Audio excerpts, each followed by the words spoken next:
Hello guys, स्वागत है आपका मेरे छोटे से ब्लॉग में। और मैं हूँ नई क्रिएटर।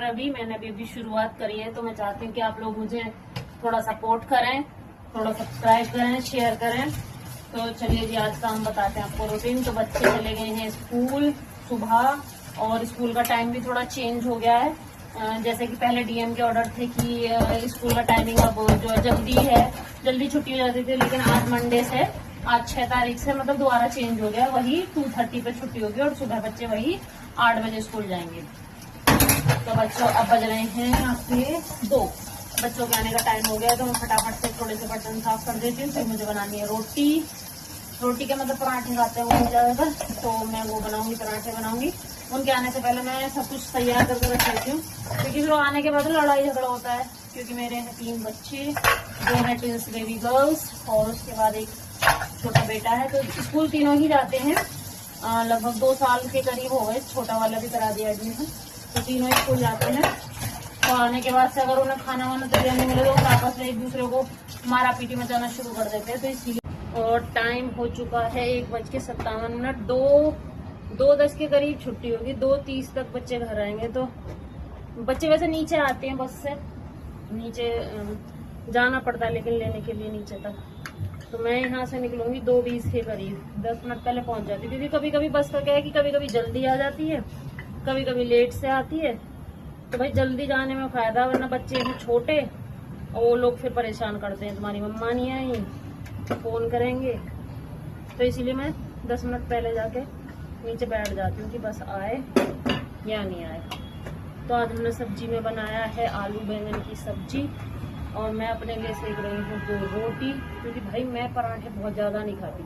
बच्चे तो मेरे दिन रात पराठे खाते, सुबह में भी पराठे, शाम को भी पराठे, लेकिन मैं अवॉइड करती हूँ क्योंकि फिर मेरे को ना प्रॉब्लम होती है।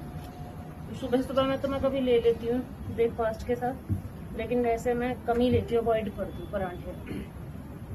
तो मैं उनके लिए एक पराठा सेकूंगी। अच्छा, गर्मी पड़ रही है तो बच्चे भी थोड़ा खाने में वो पड़ते हैं, कहते नहीं खाना, पेट भर रहा है, ये कुछ और दे दो।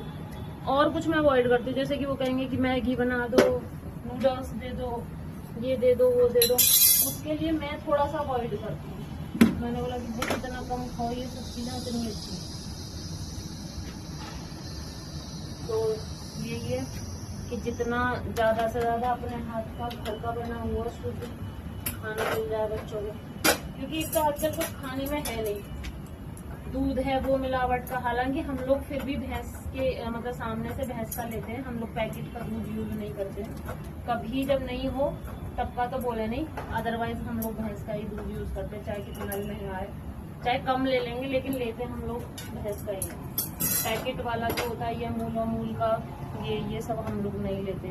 क्योंकि पहले हम लोग mother in law, father in law के साथ रहते थे होम टाउन में, तो बच्चे वहां से वही दूध पीना सीखे थे, भैंस का ही। अब यहाँ के उन्होंने नोएडा में पैकेट का पीना शुरू कर, तो भाई वॉमिटिंग होने लगी। तो वही है कि जो है, फिर मैंने यहाँ 1-2 से बात करी, तो उन्होंने बताया कि नहीं, सामने एक डेयरी है, वहाँ पे कई सारी भैंसें रहती है। थोड़ा सा महंगा तो पड़ता है पैकेट के मुकाबले, लेकिन अच्छा शुद्ध दूध सामने का, अगर आप टाइम से चले जाओ। ये मेरा बच्चा अलार्म भाई, क्योंकि मैंने बस का अलार्म लगा रखा है अपने फोन में कि बस आएगी। तो मैं उससे 15-20 मिनट पहले ही बस का अलार्म लगा लेती हूँ। कभी कभी क्या, मैं लेट जाती हूँ, सो जाती हूँ, तो मेरे को प्रॉब्लम हो जाती है फिर। तो मैं इसीलिए 15-20 मिनट पहले का अलार्म लगाती हूँ। मैं कुछ भी कर रही हूँ, मैं अलर्ट हो जाऊँ कि भाई बस आने वाली है बच्चों की। तो बस यही है। चलिए मिलते हैं नए ब्लॉग में। प्लीज प्लीज प्लीज सब्सक्राइब करें, लाइक करें। मैं भी छोटी नई क्रिएटर हूँ और आपके सपोर्ट से मैं बहुत आगे जा सकती हूँ। Please please, thank you.